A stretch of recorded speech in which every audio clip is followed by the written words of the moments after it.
Si pemimpin langsung ngomong, mau apa tuh protes-protes Indonesia gelap? Kabur aja sono ke Yaman. Matanya buram, Indonesia gelap. Indonesia terang. Ada yang mau kabur, kabur aja. Kok kabur aja ke sana? Mungkin ada yang mau kabur ke Yaman. Silakan. Di mana? 1,5 tahun presiden kita nggak pernah ngomong begitu. Kenapa hari ini dia mengatakan begitu? Ada yang bilang, Habib, ini Bapak Presiden terpleset. Saya percaya terpleset, tapi kenapa bisa terpleset? Habis ngobrolnya sama orang yang anti Yaman. Bagaimana nggak terpleset? Jadi begitu ngomong, inget tuh udah ke doktrin. Ngobrol di istana sama orang yang anti Yaman. Dijelekin, memang nih Pak, nih orang-orang Yaman bikin ribet aja nih di Indonesia. Tuh Anies juga tuh, oposisi tuh dari Yaman juga tuh Pak. Ada yang bilang, ya Habib maklumin, mungkin dia lagi kesel sama Anies Baswedan kali. Terlalu banyak ngeritik. Ya kalau kesel sama Anies sebut aja namanya. Hei Anies, saya tidak suka kepada kamu. Kenapa kamu begini? Ini jangan bawa-bawa Yaman. Ada Jenderal Baliho yang udah lama nggak dipakai, saudara, udah diparkir. Tahu-tahu kemarin dipanggil ke istana, diangkat menjadi penasehat presiden bidang pertahanan nasional. Dilantik lagi, saudara. 4. Bapak Dudung Abdul Rahman, Kepala Staf Kepresidenan.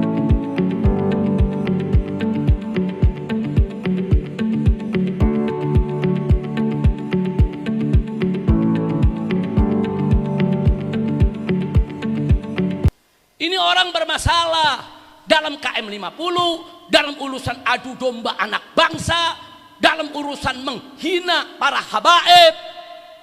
Saudara, kenapa diangkat jadi penasehat presiden? Pantas saja presiden bilang pergi sono ke Yaman, karena Jenderal Baliho ini memang benci Yaman. Jadi saya lihat, oh ini kata Yaman datangnya dari setan ini nih. Berteman sama setan jadi setan. Tapi kalau Bapak Presiden terus mengulangi, terus ingin menjadikan orang-orang Yaman sebagai musuh, ya kami siap saja Pak. Enggak, kami enggak mundur, kami enggak takut. Siapapun akan kami lawan. Yang menyebarluaskan sikap rasis, fasis, benci dengan kesukuan, kurang ajar.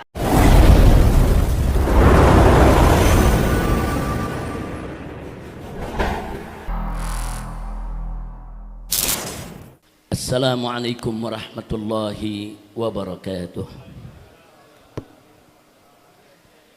Bismillah walhamdulillah wassalatu wassalamu ala rasulillah wa ala alihi wa sahbihi wa mawalah. Ashhadu an la ilaha illallah wahdahu la syarika lah.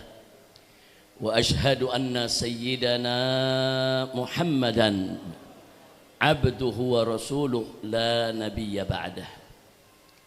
اللهم صل وسلم وبارك على سيدنا وحبيبنا وشفيعنا ومولانا نبينا محمد وعلى آله الطاهرين الطيبين وأصحابه الغر الميامين ومن تبعهم بإحسان إلى يوم الدين. أحبائي الكرام، أوصيكم جميعا ونفسي بتقوى الله وبطاعة رسول الله صلى الله عليه وآله وصحبه وسلم، ونسأل الله سبحانه وتعالى أن yaj'alana jami'an minal muttaqin, amin ya rabbal alamin. Kepada segenap jamaah yang sangat saya cintai dan semoga selalu diberkahi oleh Allah Subhanahu wa taala. Pada hari ini resmi kita buka kembali pengajian rutin kita setiap hari Ahad pertama di markas syariat ini. Dan mulai hari ini seluruh majelis di markas syariat, baik di Petamburan maupun di Megamendung, akan dibuka semuanya dan akan melakukan kegiatan seperti sedia kala. Jadi hari ini majelis taklim ini kita buka, hari Rabu besok ba'da zuhur sampai asar ada madras untuk para ustadz, untuk para dai, untuk mereka-mereka yang ingin mendalami agama di tempat ini juga. Dan malamnya setiap malam Kamis itu majelis taklim di Al-Islah, pembacaan burda. Setelah baca burda kita ngaji. Nah, saya himbau kepada semua jamaah yang hadir di sini untuk bisa hadir rutin di masjid Al-Islah setiap malam Kamis. Insya Allah saya dan para menantu semua akan ikut mengajar, bergilir, dijadwalkan, dan semua akan dikoordinasikan oleh Ustadz Haris, Ustadz Abdul Rashid, termasuk juga yang setia mengawal majelis taklim Al-Islah yaitu Ustadz Kembar, Ustadz Hadi dan Alwi dengan tim yaitu Hadrah dan tim burdahnya.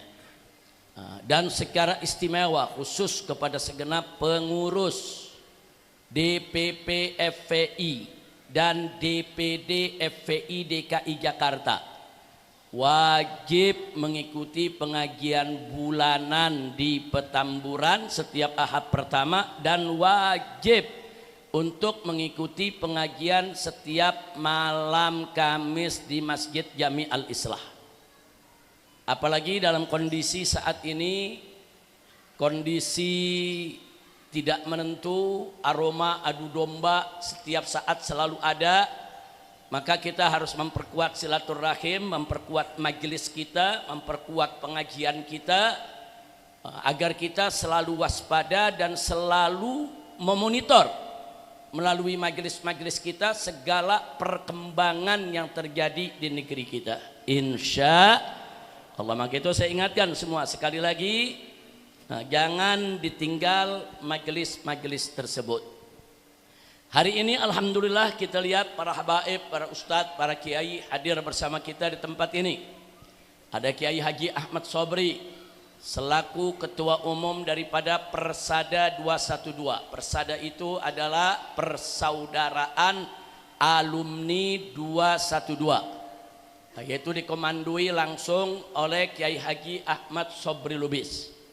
Dan di sini juga hadir bersama kita beberapa pengurus daripada tri pilar lainnya, termasuk pengurus FPI dan GNPF. Dan kita juga kedatangan tamu, yaitu utusan dari Kedutaan Besar Iran yang duduk di samping kanan saya, yaitu Dr. Yahya Jahangiri. Beliau ini adalah datang dari konsulat kebudayaan daripada Kedutaan Besar Iran. Beliau seorang doktor di bidang filsafat dan beberapa bidang keagamaan lainnya. Beliau mampu bicara dalam bahasa Arab, juga dalam bahasa Inggris dan bahasa Turki. Kehadiran beliau di sini untuk lebih mempererat persatuan umat Islam. Apalagi, nah karena itu sekali lagi, saudara, kalau urusan soal madhab kita selesaikan secara madhab dengan dialog, dengan argumentasi. Tapi kalau bicara urusan kemanusiaan, saudara, kalau bicara kemanusiaan itu sudah lintas agama. Oh, ada bencana alam di suatu tempat terjadi, turun tim kita ke sana, umat Islam ingin membantu korban-korban di bencana. Enggak usah nanya agamanya apa. Oh, agama kamu Islam, saya bantu. Oh, agama kamu bukan Islam, saya nggak bantu. Nggak boleh. Kalau sudah bicara kemanusiaan, turun, jangan tanya agama. Ini lintas agama, urusan kemanusiaan. Bantu semua apapun agama mereka, saudara. Nah, itu prinsip yang kita pegang dalam urusan kemanusiaan. Termasuk prinsip yang kita pegang dalam soal penegakan keadilan. Karena saudara, yang namanya al-adalah lil kull lil jami', justice for all, keadilan itu untuk semua orang. Jadi bukan untuk orang Islam saja, orang kafir sekalipun, saudara. Enggak boleh kita perlakukan dengan zalim. nggak boleh kita perlakukan dengan tidak adil. Jadi kalau bicara tentang keadilan, wajib kita tegakkan keadilan walaupun terhadap orang kafir, walaupun terhadap musuh yang kita benci, tetap kita harus adil. Itu yang dicontohkan oleh Nabi kita Sayyiduna Muhammad sallallahu alaihi wasallam. Nah, karena itu kalau bicara kemanusiaan, saudara, sekali lagi urusan universal, urusan yang lintas agama. Nah, kalau agama aja kita nggak lihat, apalagi madhab. Datang ke satu bencana nanya madhab, ente madhab Syafi'i bukan, nggak usah dibantu kalau gitu. Nggak begitu, saudara. Mau madhabnya Wahabi, mau Syiah, bahkan mau kafir, saudara. Mau agamanya Yahudi, agamanya Nasrani, Buddha, Hindu, apapun agamanya, kalau orang mendapatkan musibah, bencana, bantu. Itu urusan kemanusiaan. Begitu juga urusan penegakan keadilan. Kalau ada satu komunitas masyarakat dizalimi, dibunuh, dibantai, diperkosa, dirampok, apapun agama mereka, wajib kita bantu, kita bela, saudara. Nah, itu prinsip perjuangan dalam Islam. Islam ini selalu menegakkan keadilan, Islam ini selalu memperhatikan kemanusiaan. Dan kalau sudah bicara keadilan dan kemanusiaan, itu milik seluruh umat manusia, bukan hanya milik umat Islam. Kalau sudah begitu, jangan bicara mazhab, jangankan mazhab, bicara agama aja enggak, saudara. Jangankan Iran, kalau ada negara kafir, saudara, dizalimi, digenosid, penduduknya dibantai, hartanya dirampas, wajib kita bela. Jadi jangan bicara agama, apalagi bicara mazhab, saudara, jangan. Kalau bicara kemanusiaan, penegakan keadilan, sekali lagi saya katakan, kemanusiaan untuk seluruh umat manusia, keadilan untuk seluruh umat manusia. Inilah ajaran Islam yang dibawa oleh Nabi kita Sayyiduna Muhammad sallallahu alaihi wasallam. Allah nyatakan tentang Nabi kita, wa ma arsalnaka illa rahmatan lil alamin. Kira-kira jelas tidak? Paham semua? Alhamdulillahi rabbil alamin. Nah, karena itu saudara, pada kesempatan ini saya ingin mengingatkan dalam pengajian ini, saudara, Allah sudah ingatkan kita dalam Al-Quranul Karim surat At-Taubah ayat 119.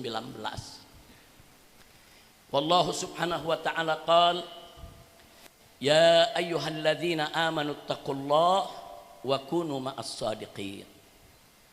Hei orang-orang yang beriman, kata Allah, takwalah kamu kepada Allah, wa kunu ma'as sadiqin, dan bersamailah orang-orang yang shodiqin.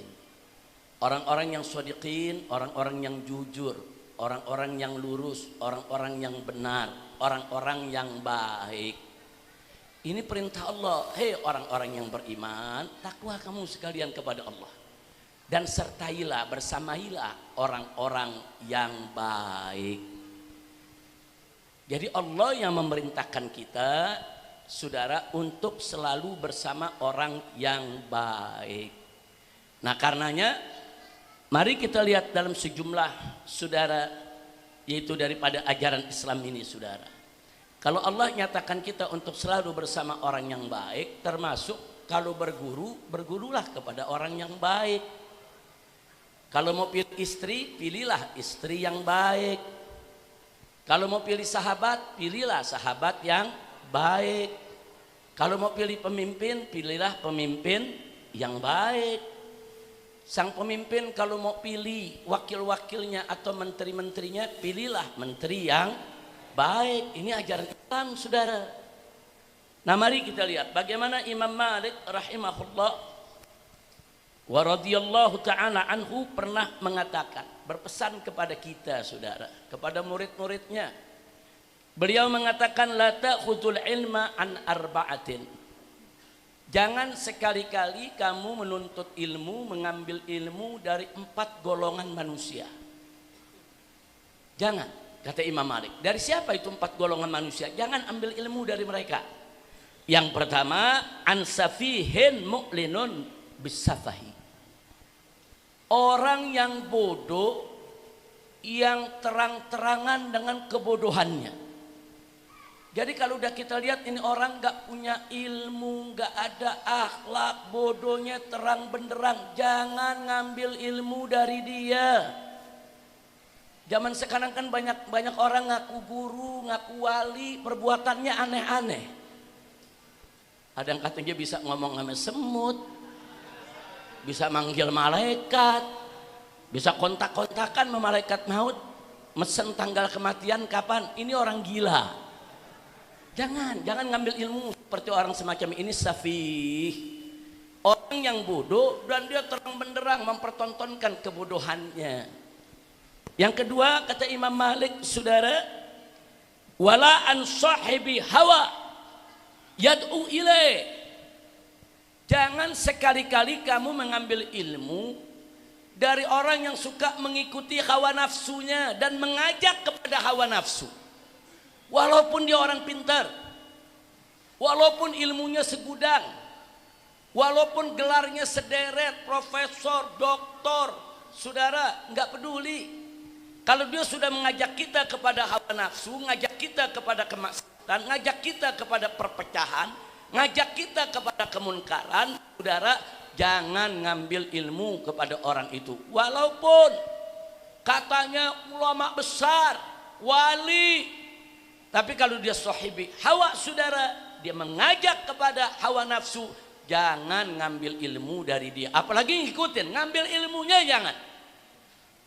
Yang ketiga kata Imam Malik, saudara, wala an rajulin ma'rufun bil kadzib fi ahaditsin nas. Dan jangan sekali-kali juga kamu ngambil ilmu orang yang sudah terkenal populer dengan suka berbohong. Dalam pembicaraan sesama manusia suka berbohong, walaupun dia enggak berbohong atas nama Rasulullah. Kata di sini kata Imam Malik, wa in kana la yakdzib ala Rasulillah. Walaupun dia enggak dusta atas nama Rasulullah, tapi kalau dusta sesama manusia saja udah cukup, jangan ngambil ilmunya. Jangan pernah ngambil ilmu dari pembohong.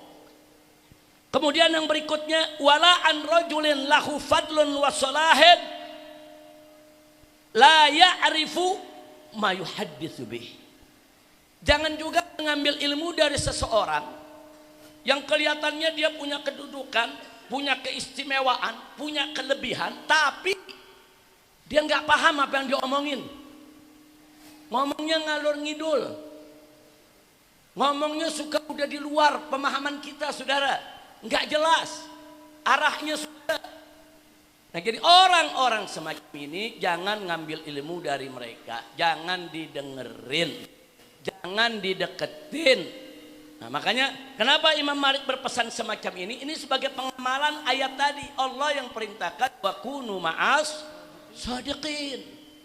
Selalulah kita berusaha dengan orang-orang yang baik, cari ulama-ulama yang baik, guru-guru yang baik. Sebagaimana saya pernah ceritakan bagaimana Imam Bukhari radhiyallahu anhu, saudara, tatkala mencari guru, beliau di suatu ketika hadir di suatu kota dengan satu guru, saudara, tinggal di pinggir kota, ahli hadis, banyak riwayatnya. Beliau tertarik, dari kampung halamannya jalan puluhan belasan hari, saudara, sampai di kota tersebut. Beliau nggak langsung menuju ke rumah si ulama tadi, saudara. Beliau keliling dulu ke kota, ke kampung si ulama tinggal. Dia tanya orang di pasar, dia tanya orang-orang di jalan, dia tanya tetangga-tetangganya bagaimana akhlak perilakunya. Ternyata berita menggembirakan. Semua yang ditanya mengatakan dia orang baik, dia orang alim, dia orang soleh.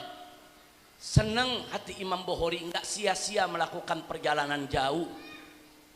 Nah, kemudian beliau datang ke rumah si ulama yang dia mau nimba ilmu, Imam Bukhari, saudara.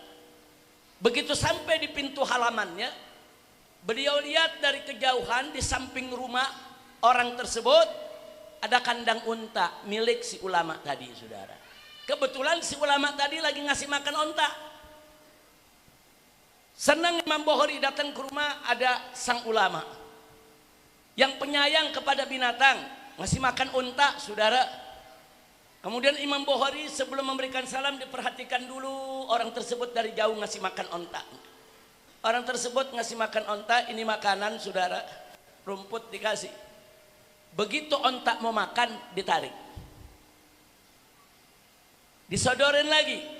Begitu onta mau makan, ditarik, dia nggak kasih. Beberapa kali begitu, disodorin, ditarik lagi. Saudara, melihat itu, Imam balik badan. Nggak jadi belajar. Nggak jadi nuntut ilmu sama si orang tadi, saudara. Begitu balik badan, saudara, beberapa orang yang mengantar, saudara, tanya, kenapa kok nggak jadi? Kenapa kok nggak masuk? Katanya menuntut ilmunya, hadisnya banyak, riwayatnya banyak. Apa yang Bukhari bilang? Aku lihat dengan mata kepalaku sendiri, onta dibohongin sama dia. Kalau hari ini dia membohongi onta, bukan nggak mungkin besok aku yang dibohongi. Subhanallah, Imam Bukhari nyari guru, hati-hati saudara. Cuman begitu aja nggak jadi dia berguru. Carilah guru yang baik, cari guru yang jujur, cari guru jangan yang tukang bohong. Kira-kira jelas gak? Jadi ayat Quran tadi sudah saya sampaikan, surat At-Taubah ayat 111, wa kunu ma'as shadiqin. Bersamailah, sertailah orang-orang yang jujur, baik, benar, saudara. Cari. Yang kedua, pilih guru yang baik. Insya Allah. Yang ketiga, dalam konteks wa kunu ma'as shadiqin, ini juga berlaku dalam keluarga. Cari istri yang baik. Dalam hadis Nabi alaihi salatu wassalam, Nabi mengingatkan kita. Kata Nabi, tunkahul mar'atu li arba'in. Perempuan itu dinikahi karena 4 sebab. Yang pertama, lima liha, karena hartanya. Yang kedua, wali hasabiha, karena garis keturunannya, status sosialnya, saudara. Kemudian yang ketiga, wali jamaliha, karena kecantikannya. Kemudian yang keempat, wali diniha, dan karena agamanya. Jadi lelaki kalau menikahi perempuan pada umumnya 4. Sudah diperhatikan, ada yang ngelihat hartanya, dia mau kawin cuma nama yang kaya aja. Ada yang lihat status sosialnya, kedudukannya, nasabnya, dia mau cari yang nasabnya bagus. Ada juga yang kawin karena ngelihat kecantikannya, dia mau cari istri pokoknya yang cantik, saudara. Tapi ada juga memang yang nyari istri dia mau lihat agamanya. Terus apa kata Nabi, saudara? Jadi memang manusiawi, wajar. Orang mau kawin karena hartanya, orang mau kawin karena nasabnya, orang mau kawin karena cantiknya, saudara. Orang mau kawin karena agamanya. Itu fakta realita yang ada dalam kehidupan. Tapi Nabi ngingetin. Kata Nabi, fadfar bidzatid din. Raihlah perempuan yang beragama. Jadi kalau cari istri, saudara, bukan gak boleh lihat hartanya, bukan gak boleh lihat cantiknya, bukan gak boleh lihat nasabnya, bukan. Tapi yang paling utama, jauh lebih utama dari itu semua, lihat agamanya. Saudara, buat apa dia kaya raya, buat apa dia cantik kalau besok dia kurang ngajar sama suaminya?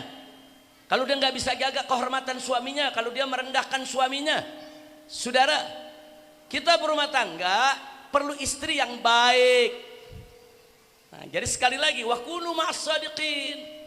Allah ingatkan, bersamalah orang-orang yang jujur, orang-orang yang baik. Cari guru yang baik. Cari istri yang baik. Maksudnya baik di sini agamanya bagus, saudara. Nah kemudian nggak sampai di situ, cari teman juga, cari teman yang baik.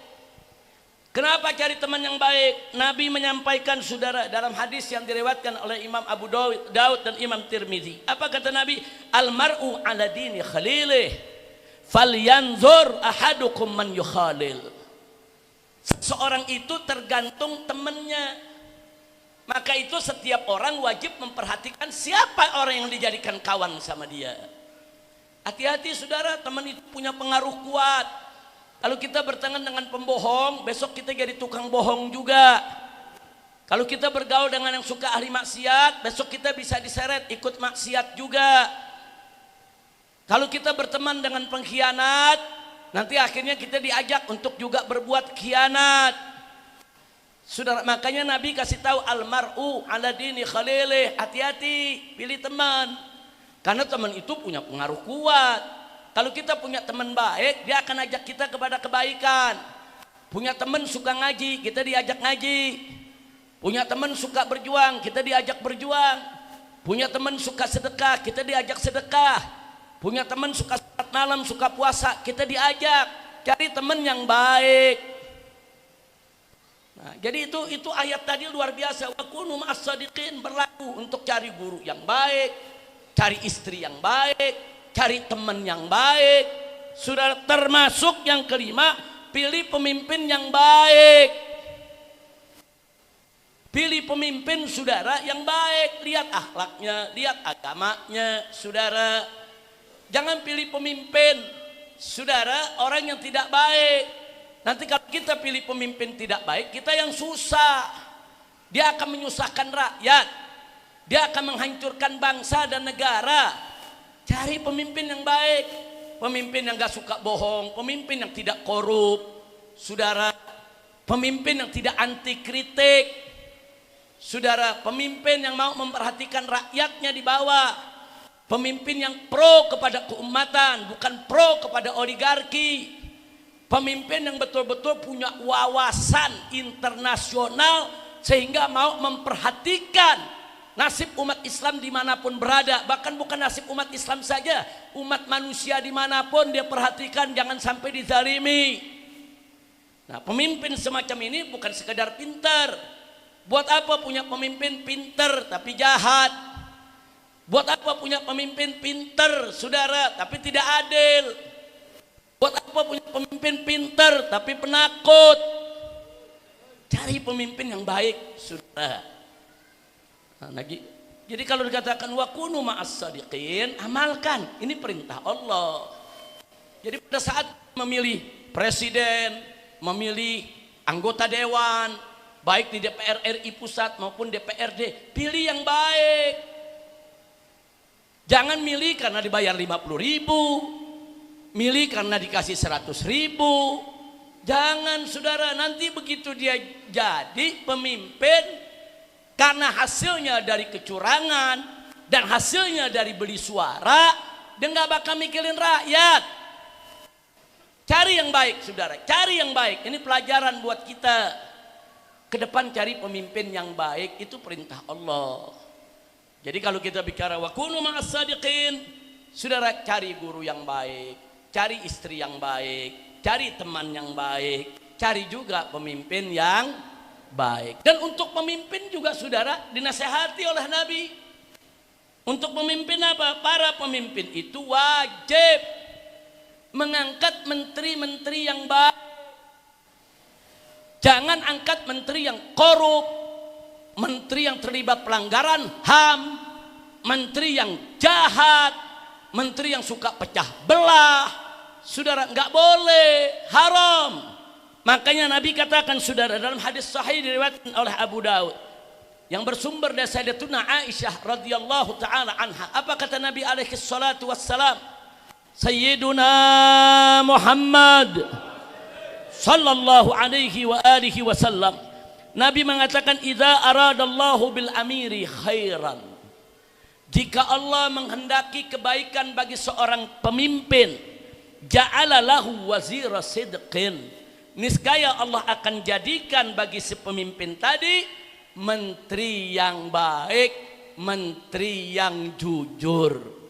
Saudara, menteri yang bagaimana itu yang baik? Kata Nabi, inna siyadzakarahu, kalau dia sebagai pemimpin lupa, diingetin. Saudara, wa in dzakara a'anahu, dan kalau si pemimpin enggak lupa, ingat saudara, dengan program-program bagusnya a'anahu, dibantu sang pemimpin tadi supaya programnya sukses dan berhasil. Itu menteri yang baik. Pemimpinnya lupa, diingetin. Pemimpinnya melakukan program yang baik, dibantu saudara.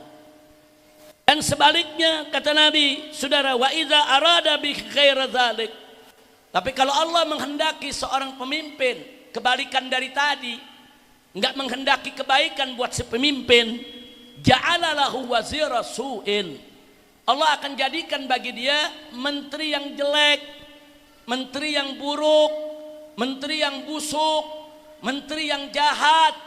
Saudara, sehingga apa? Innasya lam yadkurhu, lam yudzakirhu. Saudara, kalau dia lupa nggak diingatin mesti menteri. Malah dia senang kalau pemimpinnya lupa. Dia coba ambil keuntungan dari lupa pemimpinnya. Nggak sampai di situ, saudara. Wa in dzakara lam yu'inhu. Dan kalau si pemimpin punya program bagus, ingat, tahu, kerja, dia nggak bantu. Nah, jadi artinya apa hadis ini, saudara? Hadis ini peringatan buat para pemimpin dari Nabi. Kalau mau jadi pemimpin yang baik, cari menteri yang baik.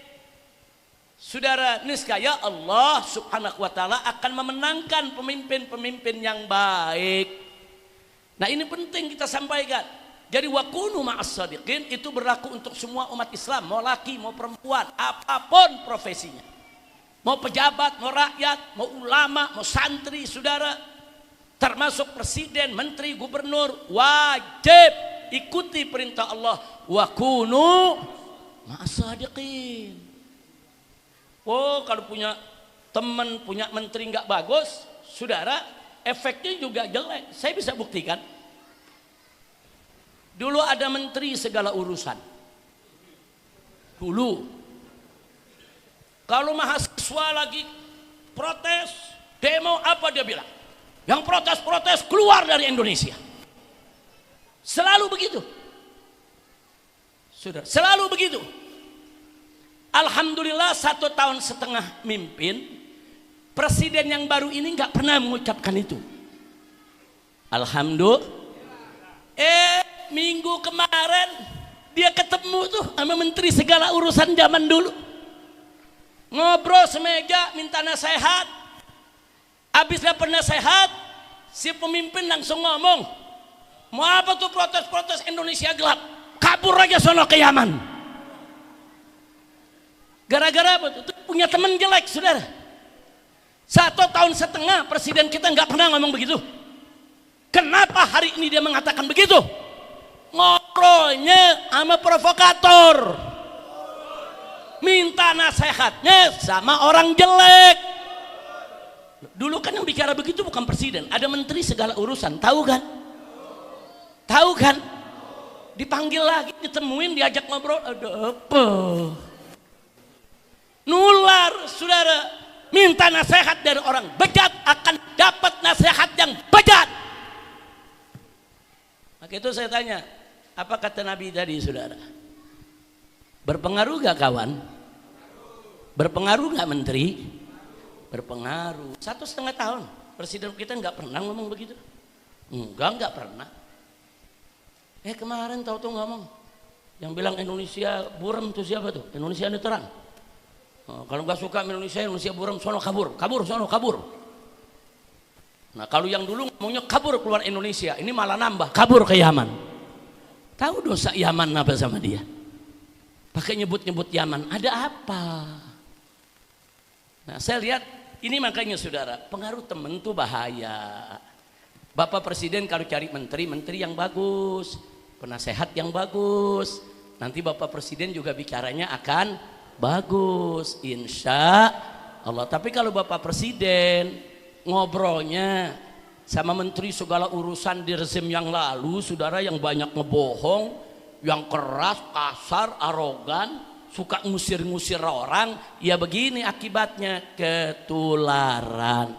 Mudah-mudahan itu yang pertama dan terakhir dilakukan presiden kita. Amin ya rabbal alamin. Itu pernyataan jelek, gak bagus, jahat itu pernyataan, saudara. Saya buktikan yang kedua, saudara. Kalau dulu ada menteri segala urusan nyebut ngusir keluar negeri kalau mau protes-protes. Presiden kita minta nasihat, tahu-tahu ngomongnya sama, pergi ke luar negeri. Nah, kalau mau protes-protes. Nah, sekarang ada tambahan malah, pergi ke Yaman. Nah, dari mana nih kata Yaman keluar, saudara? Ternyata ada sebabnya lagi. Ada Jenderal Baliho yang udah lama nggak dipakai, saudara, udah diparkir. Tahu-tahu kemarin dipanggil ke istana, diangkat menjadi penasehat presiden bidang pertahanan nasional. Dilantik lagi, saudara. Jenderal Baliho ini, saudara, diduga kuat dengan bukti-bukti yang kita miliki, indikasi-indikasi yang sudah kita kumpulkan, saudara. Satu, langsung atau tidak langsung dia terlibat dalam tragedi KM50. Setidaknya dia ikut siaran pers yang penuh kebohongan bersama Kapolda Metro Jaya saat itu. Dengan bukti-bukti palsu, dengan pistol palsu, peluru palsu, saudara, semuanya serba palsu. Dia fitnah 6 syuhada.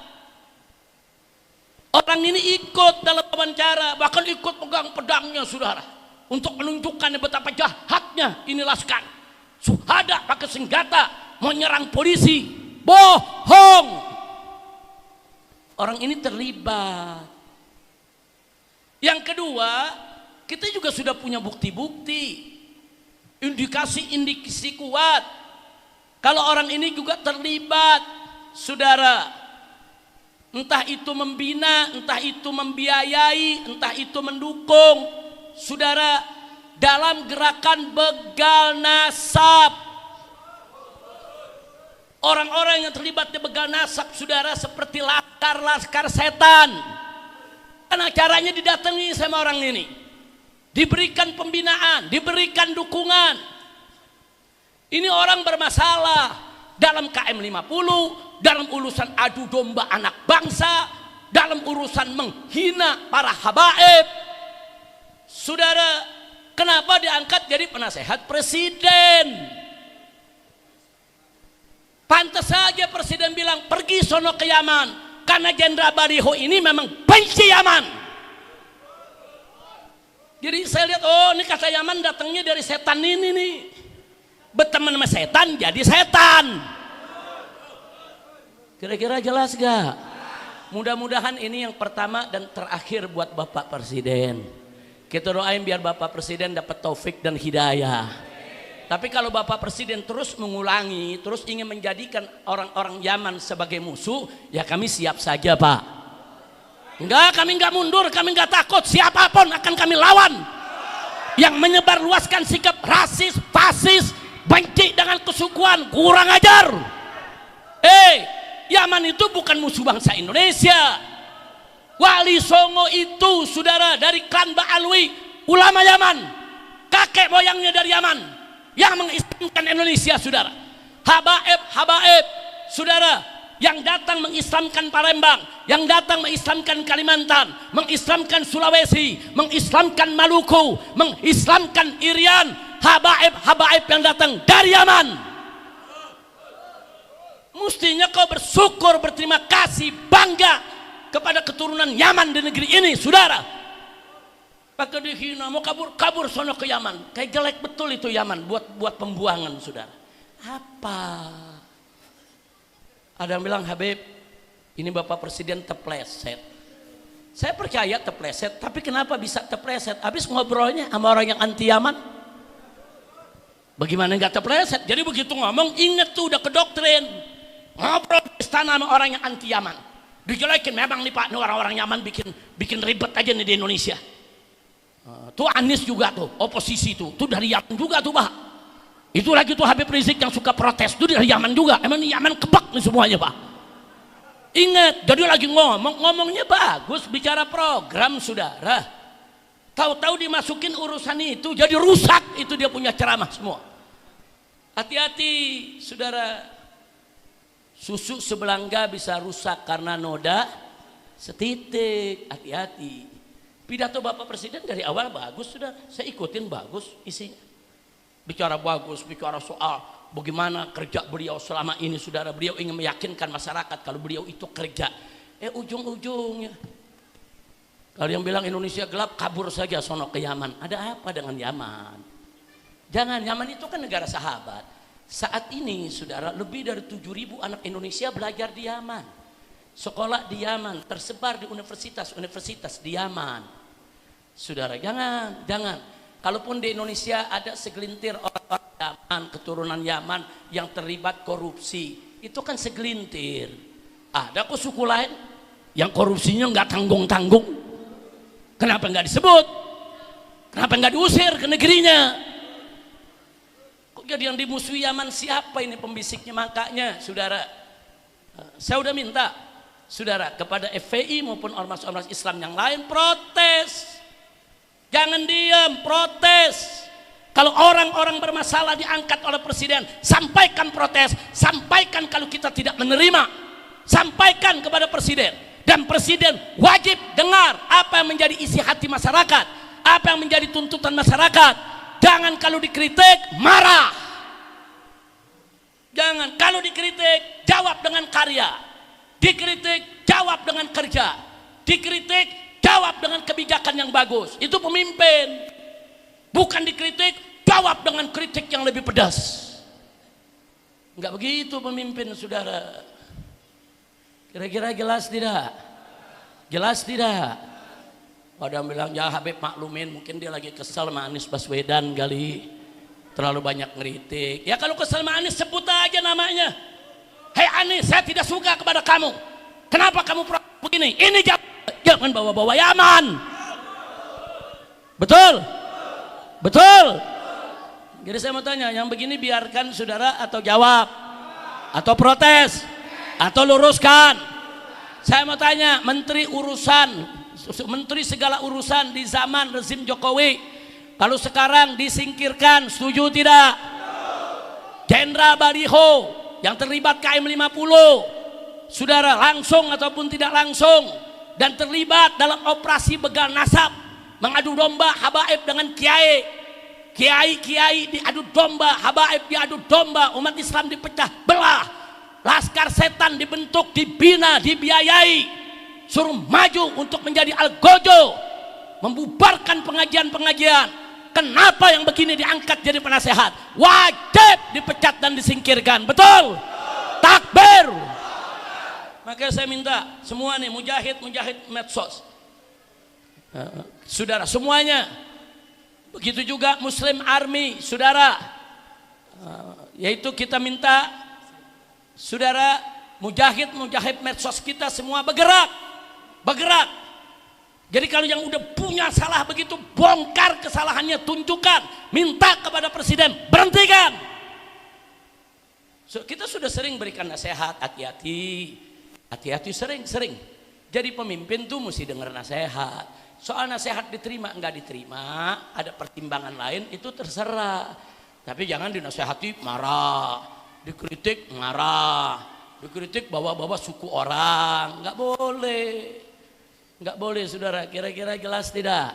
Nah maka itu kembali kepada pelajaran kita. Kalau gitu kawan berpengaruh tidak? Nasihat berpengaruh tidak? Menteri berpengaruh kepada pemimpin tidak? Saya mau tanya semua di sini, siap cari kawan yang baik? Siap cari istri yang baik, siap cari guru yang baik, siap cari pemimpin yang baik. Takbir. Sallu ala Nabi.